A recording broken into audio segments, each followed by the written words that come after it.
Fala aí, gente. Eu sou o Lucas Docas e nesse segundo vídeo aqui da nossa série de literaturas, de livros aqui do canal, falarei para vocês sobre as Crônicas do Matador do Rei.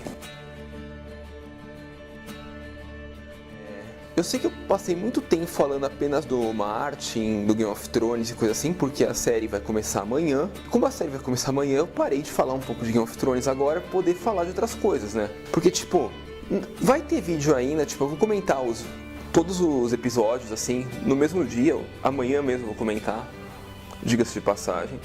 E talvez eu faça alguma explicação no meio da semana, em alguns casos, mas, só isso, alguma coisa pontual. Porque o grosso de Game of Thrones eu já falei, e o resto tem que guardar mais pra frente, pra quando eu estiver tendo mais a série, esperar o que vai mudar agora e coisa assim.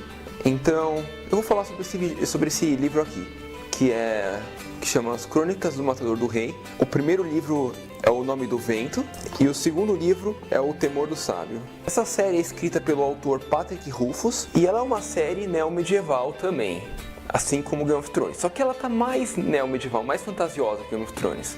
E eu falo isso porque ela é um Harry Potter melhorado. Não sei se vocês lembram, vocês já leram Harry Potter aqui? Vocês estão aí do canal, estão nesse vídeo? Se vocês já leram ou já viram o filme, vocês nem sabem o que é Harry Potter. As Crônicas do Matador do Rei é tipo uma história melhorada do Harry Potter. O protagonista, na verdade, chama Coach. Eu não lembro agora o sobrenome dele, mas é Coach o nome dele.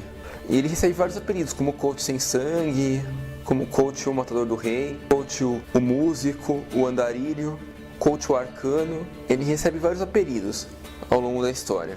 E como eu já falei logo de cara, eu vou explicar o porquê que é um Harry Potter melhorado. É o seguinte, no Harry Potter, o Harry está numa escola de magia chamada Hogwarts.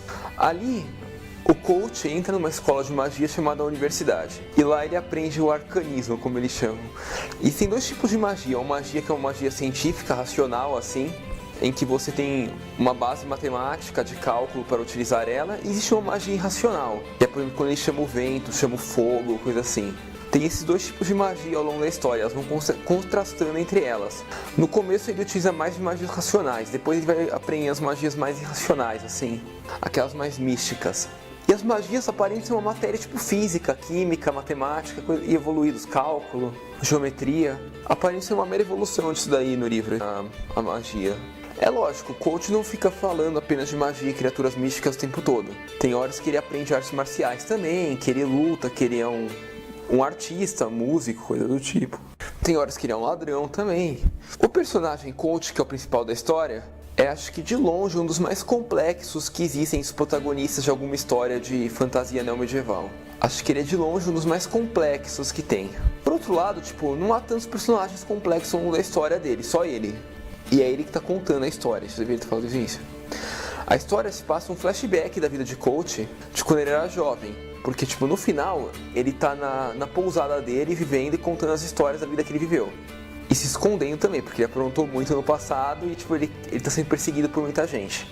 E, aparentemente, o cronista, que é o cara que tá entrevistando ele, é um dos caras que o persegue. Só que é um que persegue que já o está perdoando, ou é um fã dele, alguma coisa assim. Então, é um grande flashback da vida de Coach. De sua grande vida e depois como ele virou um dono de pousada comum, assim. Na história, ele era um pequeno garoto cigano que teve sua trupe atacada por umas criaturas místicas chamadas... Eu não lembro agora o nome deles. Puta merda, esqueci o nome. Vou colocar na descrição, porque eu realmente não lembro, não consigo lembrar agora. E desde então ele só quis vingança desse grupo de criaturas místicas. Foi um grupo, não foi uma só. E um grupo de demônios, assim. E desde então ele só quis vingança. E a história fala sobre isso, de como ele vai conseguir a vingança sobre essas criaturas. E ao longo disso, como ele viveu uma vida, uma grande aventura e vivenciou de tudo um pouco para poder chegar lá. Por que é Crônicas do Matador do Rei? Eu sinceramente não sei, acredito que no último livro ele ainda vai matar o rei. Mas isso é uma trilogia e é no passado a história. E pelos relatos que eu li sobre Patrick Rothfuss, ele planeja, depois que acabar a trilogia do passado do Coach, escrever uma nova história com o Coach no presente. O plano dele é esse, pelo que eu li assim.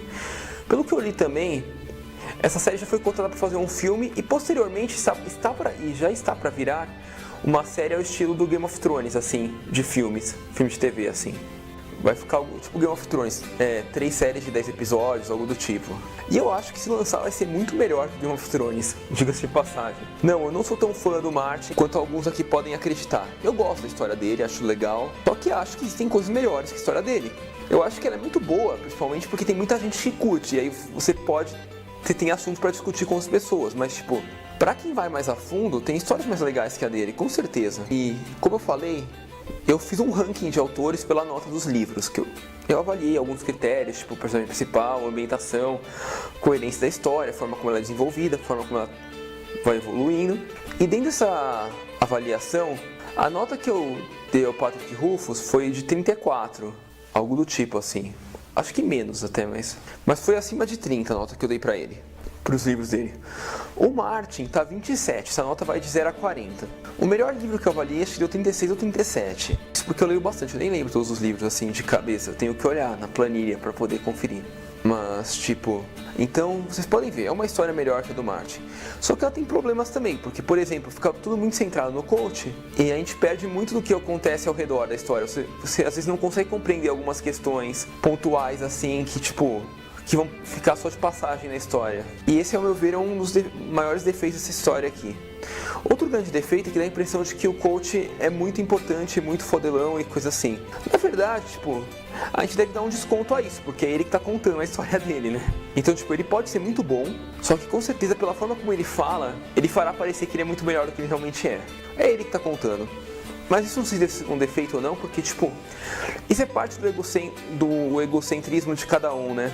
Então, por esse vídeo, espero que tenham gostado, espero que tenham curtido. Vou continuar falando sobre livros agora, mais um tempinho, até chegar nas crônicas saxônicas, poder voltar a falar de Vikings. Porque, tipo, eu quero começar a falar de Vikings quando acabar esses comentários de Game of Thrones. Então, só aí que eu vou começar a falar de Vikings pra valer, espero eu. Enquanto isso, eu vou comentando livros, coisas do tipo. E é isso. Obrigado. Espero que tenham gostado e tchau.